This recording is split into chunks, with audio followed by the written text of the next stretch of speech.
बिस्मिल्लाहिर्रहमानिर्रहीम। आज के वीडियो लेक्चर में आप सबको खुशामदीद। उम्मीद करता हूँ आप सारे ठीक ठाक होंगे। तो जो टॉपिक आज हम डिस्कस करने जा रहे हैं वो आपके सामने पेज पर मौजूद है। क्लासिफिकेशन ऑफ कार्बोहाइड्रेट्स को आज हम डिस्कस करेंगे। तो सबसे पहले मैं आपको बताता चलूँ कि कार्बोहाइड्रेट्स की जो हम क्लासिफिकेशन करते हैं वो on the basis of number of sugar units करते हैं। किस बेस पे करते हैं? ये हम करते हैं जी on the basis of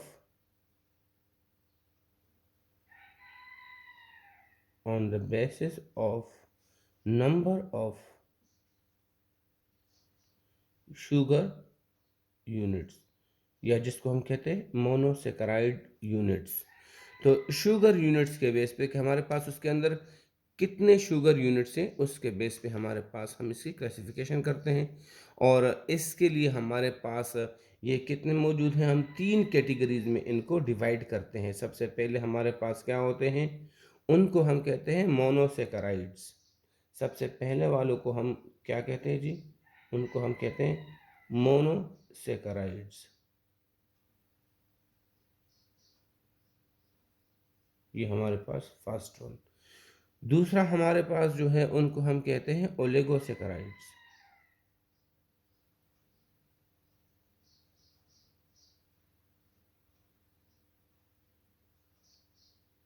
ये दूसरा है। और थर्ड हमारे पास जो है वो है पॉलीसेकेराइड्स।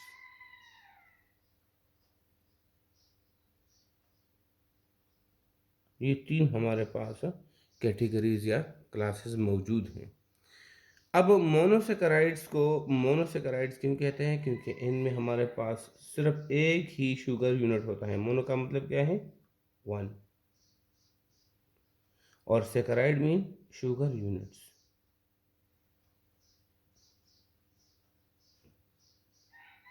तो जितने भी हमारे पास ये जो मोनोसेकेराइड होते हैं ओनली 1 शुगर यूनिट से बने होते हैं। यहाँ पर ओलिगोसेकेराइड, तो ओलिगो का मतलब है फ्यू और सेकेराइड मीन शुगर यूनिट्स। तो ये हमारे पास इसमें फ्यू शुगर यूनिट्स आपस में लिंक टुगेदर होते हैं। और ये पॉलीसेकेराइड, पोली का मतलब हमारे पास है मैनी, जिसको आप पहले भी पढ़ चुके हैं।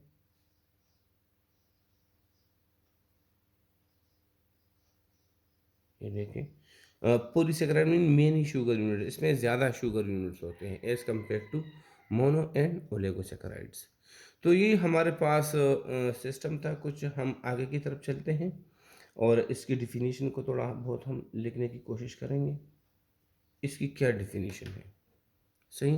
तो हमारे पास क्या है ये, द सिंपलेस्ट कार्बोहाइड्रेट्स। ये हमारे पास कार्बोहाइड्रेट की वो क्लास है जो सबसे ज़्यादा सिंपलेस्ट हैं। The simplest carbohydrates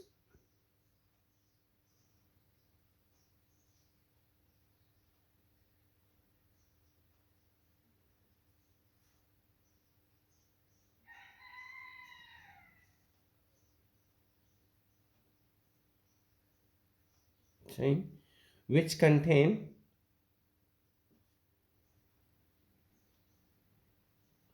only one sugar unit। Sugar unit को हम क्या कहते हैं? मोनोसेकेराइड भी कहते हैं, मोनोसेकेराइड यूनिट भी कहते हैं।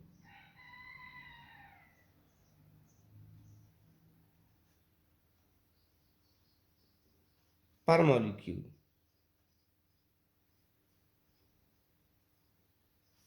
And they can not be hydrolysed. हमारे पास क्या है, हम ये हाइड्रोलाइज नहीं हो सकते। And can not be hydrolysed into simpler sugar, into simpler carbohydrates भी हम कह सकते हैं, into simpler sugars भी हम कह सकते हैं। ये मज़ीद सिंपलर शुगर्स में ये मतलब डिवाइड नहीं हो सकते क्योंकि सिर्फ एक ही शुगर यूनिट से बने होता है और एक शुगर यूनिट कभी आपस फिर इसके बाद नहीं टूटता।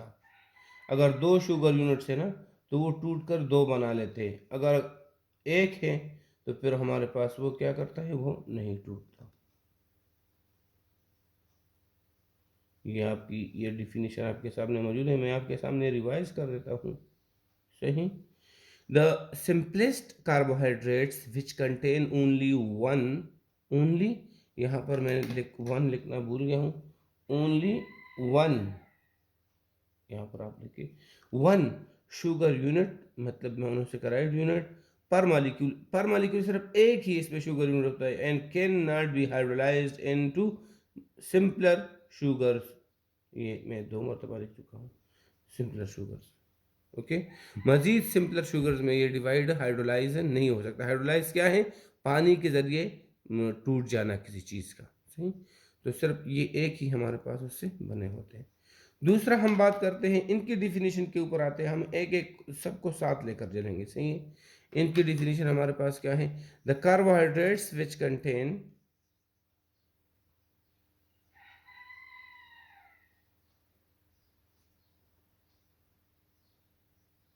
जी, the carbohydrates which contain 2 to 10, okay, sugar units.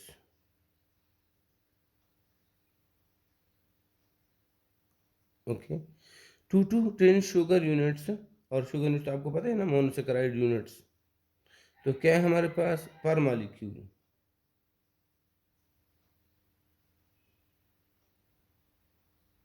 सही, एंड ऑन हाइड्रोलिसिस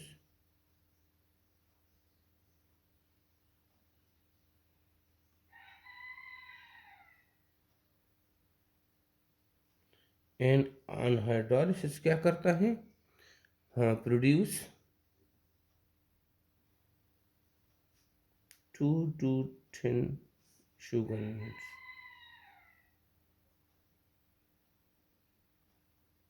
ओके, तो ये 2 to 10 शुगर यूनिट्स प्रोड्यूस करता है। तो ये हमारे पास इसकी डिफिनेशन है।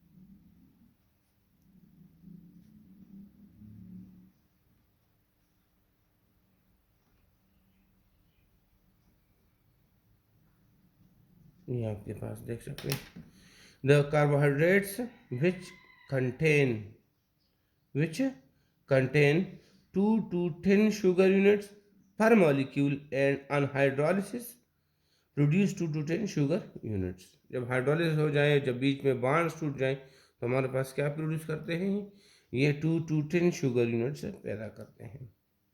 सही, इसके बाद हम आगे की तरफ चलते हैं, और हमारे पास जो थर्ड नंबर पे हमारे पास है, उनकी डिफिनीशन को हम थोड़ा डिस्कस करते हैं। हमारे पास क्या है?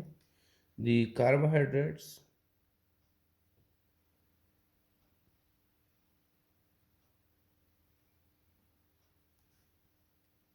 which contain more than 10 sugar units,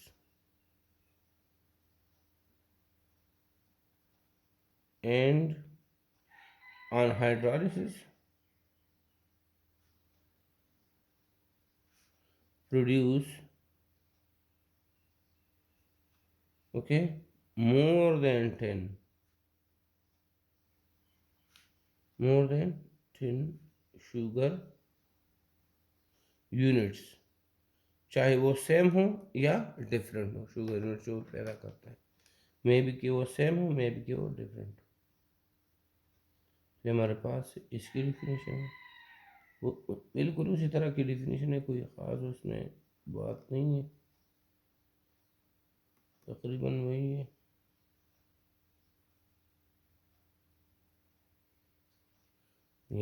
ये हमारे पास इनके डिफिनीशंस हो गए। अब आते हैं इनके एग्जाम्पल्स की तरफ। थोड़ा सा इनकी एग्जाम्पल्स को हम थोड़ा सा पढ़ लेते हैं। तो हमारे पास सबसे पहले इनके एग्जाम्पल्स को हम पढ़ते हैं।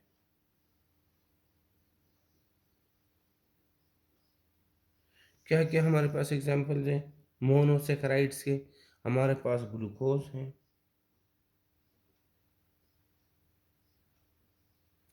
हमारे पास गैलेक्टोज हैं, हमारे पास फ्रक्टोज हैं, एटसेट्रा। ये हमारे पास इसकी अक़साम है, मतलब एग्जाम्पल है। इनकी एग्जाम्पल्स पे हम आ जाते हैं थोड़ा सा।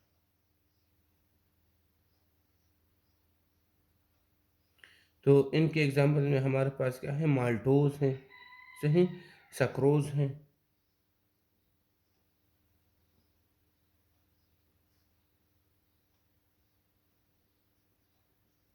एटसेट्रा हमारे पास है।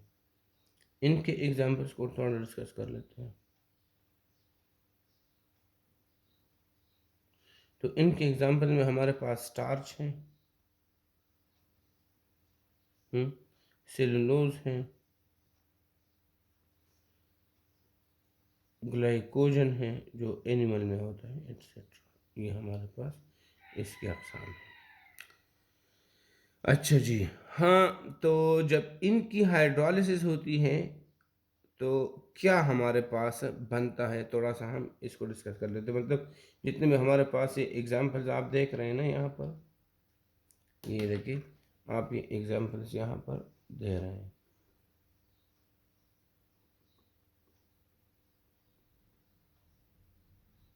ये अगर इनमें से किसी की हम हाइड्रोलिसिस करें तो हमारे पास क्या पैदा होता है, तो आप यकीन करें हमारे पास, अगर ये हाइड्रोलिसिस करते हैं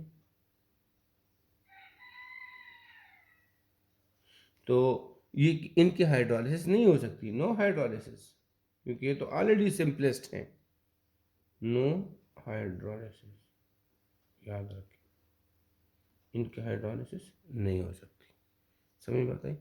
अब इनको हम थोड़ा सा देखते हैं और इनकी थोड़ी सी हाइड्रोलिसिस वगैरह को कर लेते हैं अगर पॉसिबल है तो।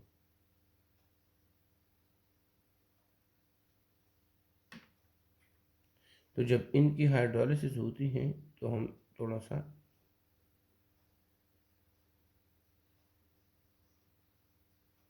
हाइड्रोलिसिस, इनकी हाइड्रोलिसिस किस तरह होती है मैं यहाँ पर आपके सामने लिखता हूँ। सपोज मैं माल्टोज लेता हूँ, क्या लेता हूँ, माल्टोज,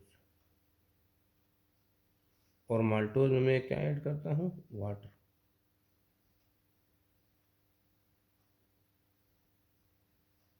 किसकी मौजूदगी में, किसी एंजाइम या एसिड की मौजूदगी में। जब मैं इस तरह करता हूँ तो मेरे पास क्या पैदा होते हैं, दो सिमिलर ग्लूकोज पैदा होते हैं, ग्लूकोज प्लस ग्लूकोज, ये मेरे पास पैदा होते हैं, तो ग्लूकोज। अगर किसकी करता हूँ मैं, अगर मैं सक्रोज को लेता हूँ और इसमें मैं H2O को ऐड करता हूँ किसी एसिड या एंजाइम की मौजूदगी में ना, तो हमारे पास क्या होता है, ग्लूकोज पैदा होता है प्लस फ्रक्टोज पैदा होता है। देखिए, ये हमारे पास हाइड्रोलिसिस है। जो इनके अंदर बांड था ना वो टूट चुका है, और जिन यूनिट से वो बना हुआ था, शुगर यूनिट से, वही शुगर यूनिट से बना लेते हैं। तो यहाँ पर अगर आप थोड़ा सा ध्यान दे दें तो हमारे पास कहानी कुछ यूँ बनती है कि इन दोनों ने दो शुगर यूनिट्स पैदा किए, तो मतलब कि ये दोनों हमारे पास क्या हैं, ये हमारे पास डाइसेकेराइड्स। अगर इन दोनों को हम देखें, इन दोनों ने हमारे पास क्या पैदा किए हैं, इन दोनों ने टू शुगर यूनिट्स पैदा किए, तो इसका मतलब ये हुआ कि ये दोनों हमारे पास क्या है, ये हमारे पास डाइसेकेराइड्स हैं।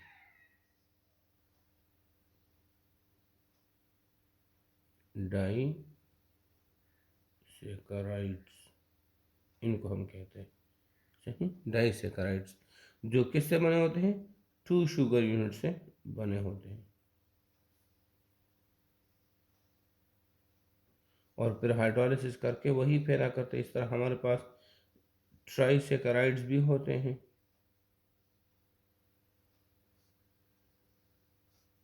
सही, ट्राइकर, थ्री शुगर यूनिट से बने होते हैं।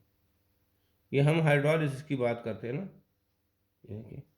अब तीसरा हमारे पास टेट्रा भी होते हैं,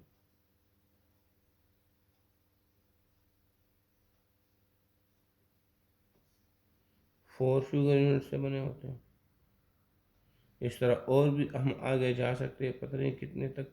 यहाँ पर हम सिर्फ 9 तक या 10 तक जा सकते हैं। सही, हमारे पास ये तो हमारे पास ठीक है।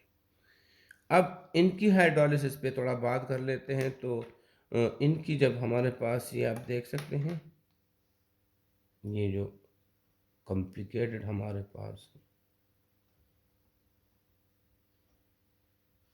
ये हमारे पास इनकी जब हाइड्रोलिसिस होती है तो आप देखते हैं कि क्या होता है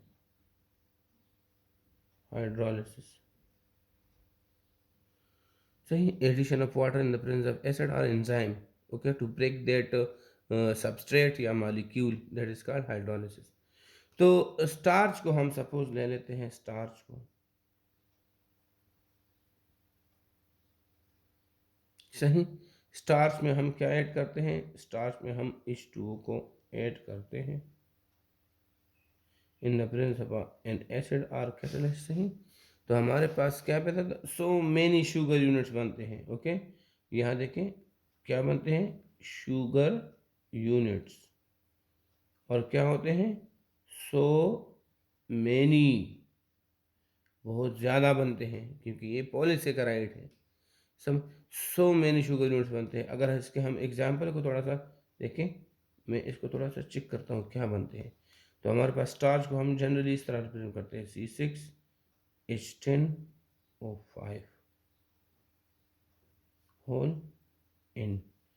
इनमें जब हम क्या ऐड करते हैं, H2O सपोज हमने ऐड कर दिया इन the presence of enzyme amylase, या हम कहते हैं ना एमाइलेज है या टाइलिन है, एक ही एंजाइम है वो।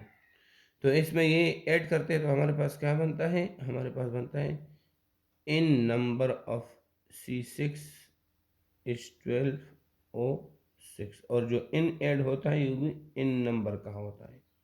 जो इसकी तादाद होती है उतने तादाद की स्टो हम ऐड करते हैं इन the presence of this acid. तो इन नंबर ऑफ स्टो हमारे पास, सॉरी, ग्लूकोज हमारे पास पैदा होते हैं। ग्लूकोज, फ्रक्टोज या जो भी है शुगर यूनिट्स पे हमारे पास पैदा होते हैं, या सेम हो सकते हैं या डिफरेंट हो सकते हैं, ये फिर डिपेंड करता है ना सिचुएशन पे।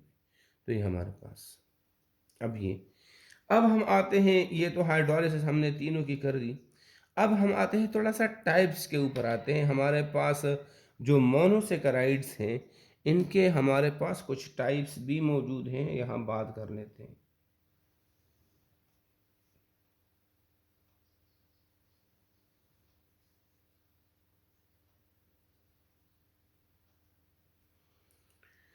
कुछ टाइप्स हमारे पास इसके मौजूद होते हैं। देखिए, ये मैं आपको थोड़ा सा क्लियर करवाऊँ। टाइप्स हमारे पास मौजूद होते हैं, और जो टाइप्स हमारे पास यहाँ पर मौजूद होते हैं वो हमारे पास दो बेस पे होते हैं।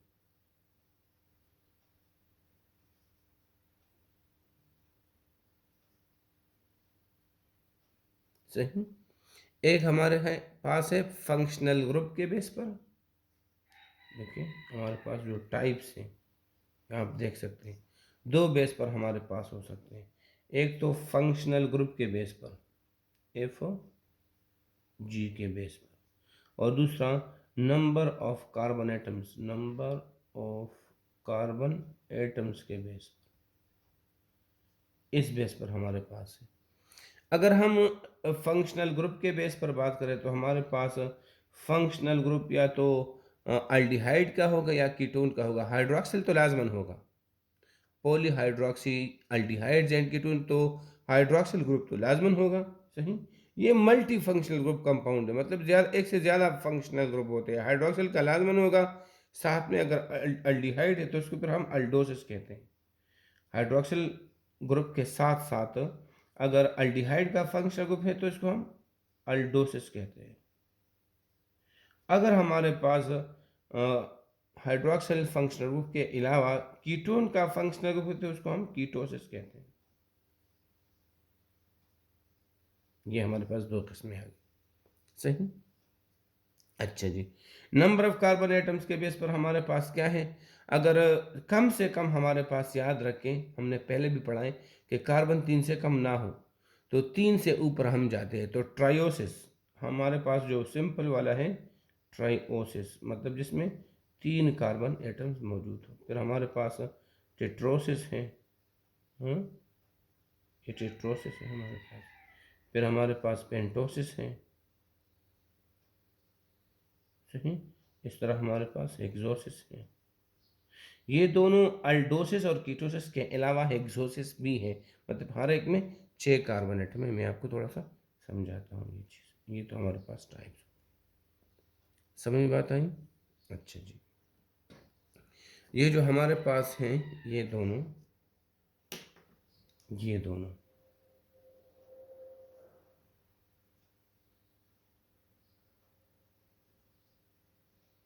ये हमारे पास क्या है, ये हमारे पास दोनों क्या हैं, ये वाले हैं, ये दोनों क्या हैं, ये दोनों हेक्सोसिस हैं। दोनों में 6 कार्बन एटम मौजूद है। किस तरह है और क्या है ये मैं आपको यहाँ पर थोड़ा सा समझाता हूँ। हमारे पास क्या हेक्सोसिस है, तो कितने कार्बन हो गए, 6 कार्बन। तो 1 2 3 4 5 6, 6 कार्बन एटम हमारे पास हो गए। अब पहले वाले पे क्या है जी, ये, सही। अब आगे जाए तो हमारे पास ये ओ एच होता है, ये एच होता है, सही। ये हमारे पास फिर यहाँ पर इस पोजीशन पे हमारे पास सिर्फ क्या होता है, ये एच और वो ओ एच हो जाता है। फिर बाकी हमारे पास सारे ओ एच ये है, इस तरह एच, लास्ट में हमारे पास CH2OH होगा, क्योंकि यहाँ पर ये एंड हो जाता है। जब जहाँ एंड हो जाता है वहाँ पर हाइड्रोजन ज़्यादा हो जाते हैं, 2 हो जाते हैं। तो ये हमारे पास देखिए कौन सा फंक्शनल ग्रुप है, इसके अंदर फंक्शनल ग्रुप आप देख सकते हैं, कार्बन ऑक्सीजन डबल बॉन्ड के एक तरफ H है और एक तरफ ये, तो ये हमारे पास अल्डोसिस है, अल्डिहाइड फंक्शनल ग्रुप है। अल्डोसिस भी है और हेक्सोसिस भी है। और इसका ये एक एनोमेरिक फॉर्म हमारे पास मौजूद है। क्या है एनोमेरिक फॉर्म, मैं आपके सामने बना कर देता हूँ। एनोमेरिक फॉर्म ये कि मतलब साइक्लिक फॉर्म, सही। ये इस हालत में भी मौजूद होता है और इनके अलावा ये साइक्लिक फॉर्म में भी मौजूद होता है और ये इक्विलिब्रियम में एक दूसरे में शिफ्ट होता रहता है। मैं आपके सामने वो भी बना देता हूँ।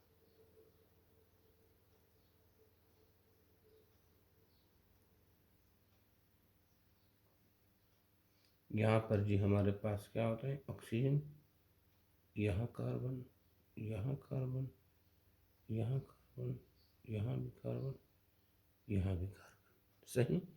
अब इस कार्बन के ऊपर हमारे पास होता है CH2OH, सही। ये तो ऑक्सीजन है।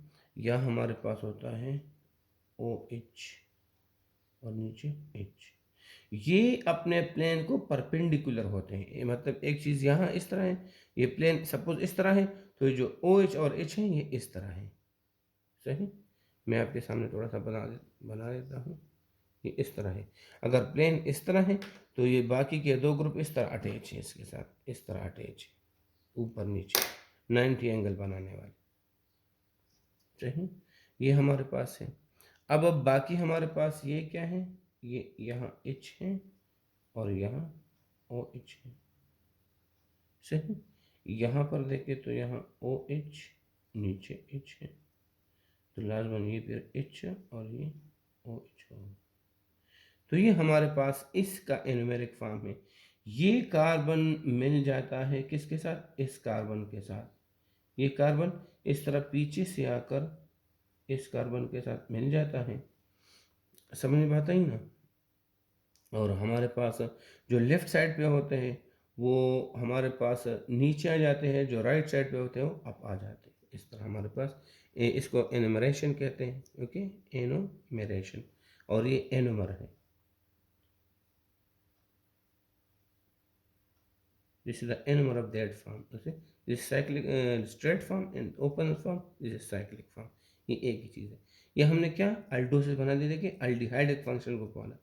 अब मैं आपके सामने बना देता हूँ, ये दूसरा वाला भी बना देता हूँ आपके सामने। ये हमारे पास ये कीटोसिस वाला, तो कितने कार्बन हैं देखिए, 1 2 3 4 5 6, ये हमारे पास 6, समझ में आता है। अब सबसे पहले क्या है, इसके पास क्या है CH2OH, यहाँ पर फंक्शनल ग्रुप लाजमन दूसरे पे होगा क्योंकि दोनों तरफ हमारे पास कार्बन आने चाहिए, तो यहाँ पर फंक्शनल ग्रुप मौजूद है। बाकी सिस्टम वही है, मतलब यहाँ तक हो गया, तो बाकी हमारे पास ये क्या है, ये H है बिल्कुल ये, और ये हमारे पास क्या है OH, ये उल्टा है, बाकी ये भी OH, ये भी OH,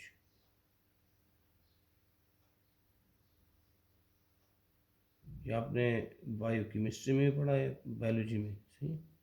और लास्ट वन क्या है CH2OH, यहाँ एक H इसलिए ज़्यादा होगा क्योंकि यहाँ पर चेन ख़त्म हो जाती है। इसका जो एनुमेरिक फॉर्म है वो हमारे पास कुछ ये बनता है कि हमारे पास देखें,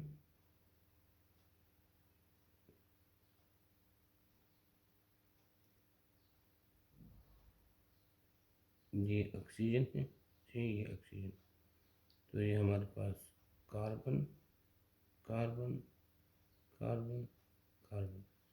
अब इसके पास एक CH2OH और एक इसके पास बिल्कुल उल्टे साइड पे CH2OH, ये मौजूद होता है। यहाँ पर क्या है OH, यहाँ पर होगा H, बाकी उसका उल्टा, यहाँ पर अगर OH है तो यहाँ H होगा, नीचे OH होगा, और अगर यहाँ OH है तो यहाँ पर H होगा, ये हमारे पास सही। ये हमारे पास देखिए फंक्शनल ग्रुप किसका है, कीटोन का है। तो ये हमारे पास द एनोमर, इसका एनोमर है, सही, या इसको हम कहते हैं साइक्लिक फॉर्म। तो ये देखिए हमारे पास है इन दोनों के स्ट्रक्चर्स, जो टाइप्स हैं ना उनके फिर हमारे पास स्ट्रक्चर्स हैं, ये हमारे पास टाइप्स हैं, ये फिर हमारे उस टाइप्स के स्ट्रक्चर्स हैं, सही। अल्डोसिस क्या होता है, कीटोसिस क्या होता है, समझने की। अगर हम इन पे आ जाएं, डाइसेकेराइड ट्राइसेकेराइड, तो इनमें यही यूनिट्स होते हैं, ये सही। ये इस वक्त हमारे पास क्या है, this is called glucose and this is called fructose. मैं लिख देता हूँ यहाँ पर, इनको हम क्या कहते हैं, इनको हम कहते हैं ग्लूकोज। ये हमारे पास क्या है ग्लूकोज, और ये हमारे पास क्या है, ये हमारे पास है फ्रक्टोज, सही। ये भी है, ये भी, दोनों एक ही चीज़ है। तो ये अब देखिए, ये इस तरह के या तो ग्लूकोज ग्लूकोज के साथ या ग्लूकोज फ्रक्टोज के साथ आपस में बांड बना लेता है, और ये हमारे पास देखिए डाइसेकेराइड, 2 शुगर यूनिट, इनमें 2 3 4 5 जो भी है ना आपस में मिलते हैं। तो कौन सा वो हमारे पास बॉन्ड है जो ये आपस में बनाते हैं, इस पर थोड़ा हम बात कर लेते हैं कि ये जो 2 शुगर यूनिट है या 4 शुगर यूनिट है या 3 है, वो कौन सा बॉन्ड है जो हमारे पास इनको जोड़ के रखता है। तो इस पर हम थोड़ा बात कर लेते हैं, सही। सपोज हम क्या करते हैं, हम ये और ये आपस में प्लस करवाते हैं, ये और ये आपस में प्लस करवाते हैं, तो हमारे पास सिचुएशन क्या हो जाती है। देखिए मैं यहाँ पर आपके सामने इन दोनों के लिए कर रहा हूँ, इन दोनों को हम आपस में प्लस करवाते हैं। तो सिंपल सा है, कुछ ज़्यादा इसमें मसला नहीं है। मैं इनको दोबारा बना देता हूँ, देखें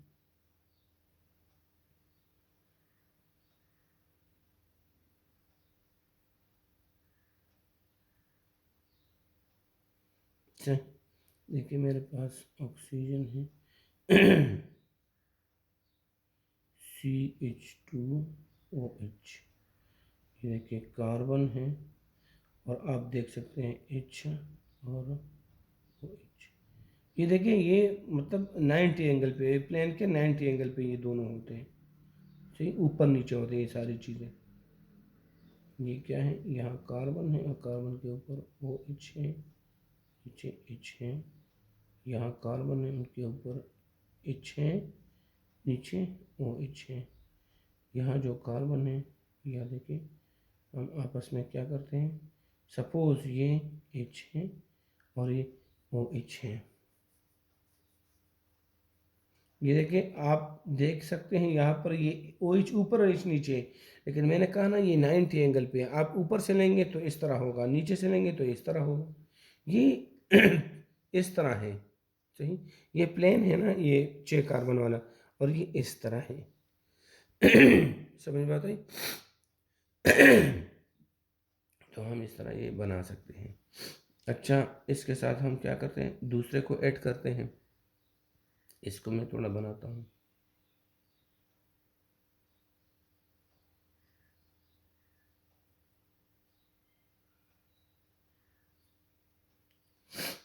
इस कार्बन के साथ क्या है, CH2OH, सपोज ये वाला कार्बन है ना, इसका मिरर इमेज, और देखिए OH है।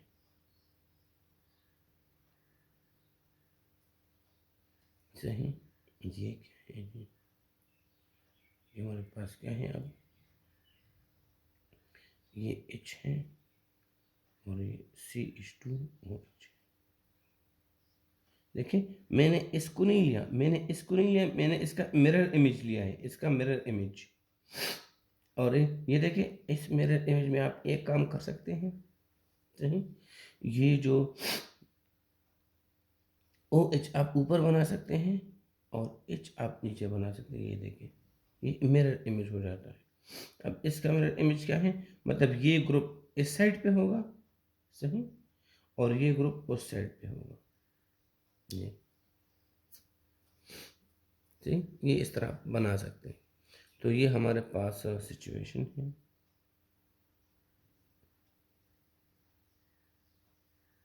सिर्फ ये करने के लिए कोई ख़ास इसमें कहानी नहीं है।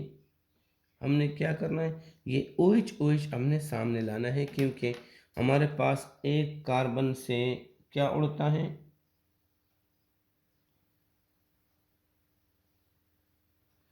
कार्बन से H प्लस उड़ेगा, एक से OH माइनस उड़ेगा, सही, मतलब कि वाटर मॉलिक्यूल बीच में से निकल जाएगा, कंडेंसेशन हो जाएगी, और ये आपस में क्या हो जाएंगे, लिंक टुगेदर हो जाएंगे। देखिए मैं आपको बताता हूँ,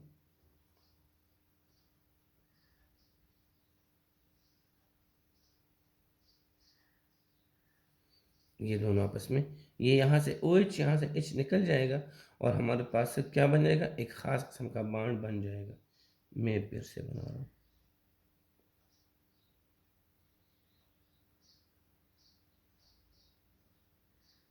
ये बन जाएगा, और हमारे पास ये बन जाएगा। यहाँ जो कार्बन है ना, इसका बॉन्ड बन जाएगा, देखिए ऑक्सीजन, और ऑक्सीजन के बाद ये कार्बन होगा, ये कार्बन,